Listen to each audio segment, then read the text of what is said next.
Hello, welcome to a video that is all about how not to make your tracks and how not to mix. Some essential tips are going to be covered in here, and it's going to be very short and sweet because this is kind of an embarrassment to how I am teaching everybody how to organise your projects. So let's just delve straight in. This is Gargantuan. It was released in 2012 and I was at #1 for 7 days on the Juno chart with it. So setting aside the popularity and the success that has followed it, it is genuinely one of the worst mixes I've ever done. So let's delve straight in. As you can see from this screen here, we just have no colour coordination, and even worse, we don't even have anything named. So just looking at that, it is a complete mess, and even I don't know where things are. If I want to locate that xylophone, I'd literally have to kind of...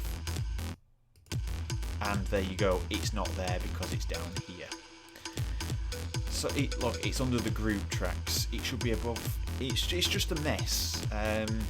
It's not good, especially if you wanted to send that to someone to remix, or yeah, let's not dwell on that anymore. So let's take a look. Here we go. Let's take a look at the mixer. So the first thing I notice here is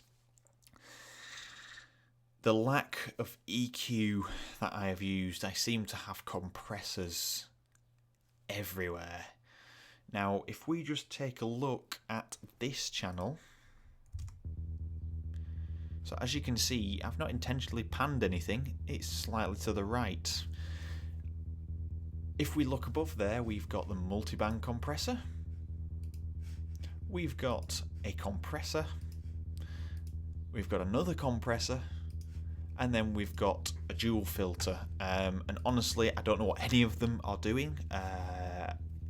I can tell you at the time it was a push to get it out. I just wanted to get it out there with quick, easy results, and this is what you end up with chasing quick, easy results. The balance of the mix is awful. The xylophone sample I've used there is just sitting on top of the mix. It's not really sat in its own place in stereo field, like some of the tutorials that I've been doing in the last few months. It's just genuinely one of the most awful mixes I've ever done. Moving along, if you look to the far right, we have a serious clipping issue. If you see that light up, you are not mixing it right. Just dragging it down is not going to solve your problem, because then you've got a low quality sound. It's just too low, the volume's too low. So what shall I do? I'll stick a limiter on it. No, because even the limiter is making it clip.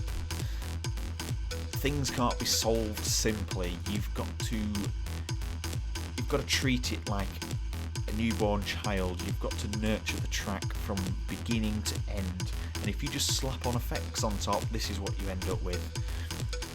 And to be honest, it is really poorly mixed as well. The way the bass placement is with the kick and stuff, it's just awful. I can hear the idea that I wanted, but I didn't have the knowledge behind me.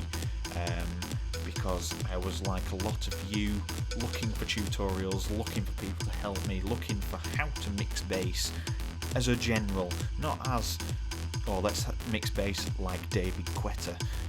It's not how it works.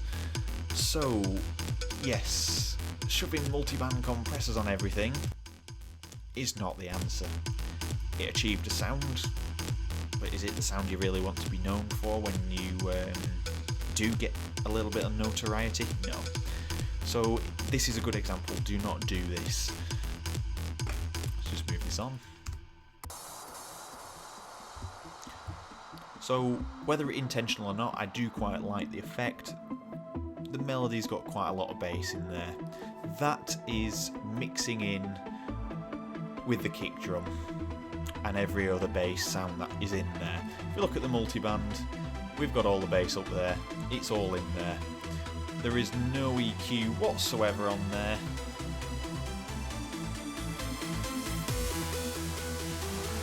So as good as it sounds, it really is not, because the mix is awful. There's so much clashing, especially in the base area. It's really muddy, it's really nasty, and it's poorly put together. That's my own production. You can see how I've progressed with the knowledge that I've acquired, and you can see why I'm wanting to share it with you all, because there is so much music to be made out there and there's so much talent, but people aren't willing to share this. They want money, they want lots of it. Yes, in the future I'm going to be offering Skype tutorials and I'm going to charge an hourly fee for it, but it's not going to be an extortionate amount of money. It's just going to be what people can afford. If you just want an hour's session, you get an hour's session for a very cheap price. It's all coming in the future. So just keep watching this space. This is a pure example of how not to produce a track, but if you want to buy it anyway, it is on iTunes and you're probably able to get it anywhere else, probably not having to spend a penny at all. But this is going to be a remix for the future. I am just starting to revisit, and that's why I thought I'd make this video for you. So don't do this, this is awful. Thank you for watching. I will see you again next week with another video. Tell me what you want to see. Because I'm starting to run out of ideas. I'm hitting a brick wall, and I will see you next week.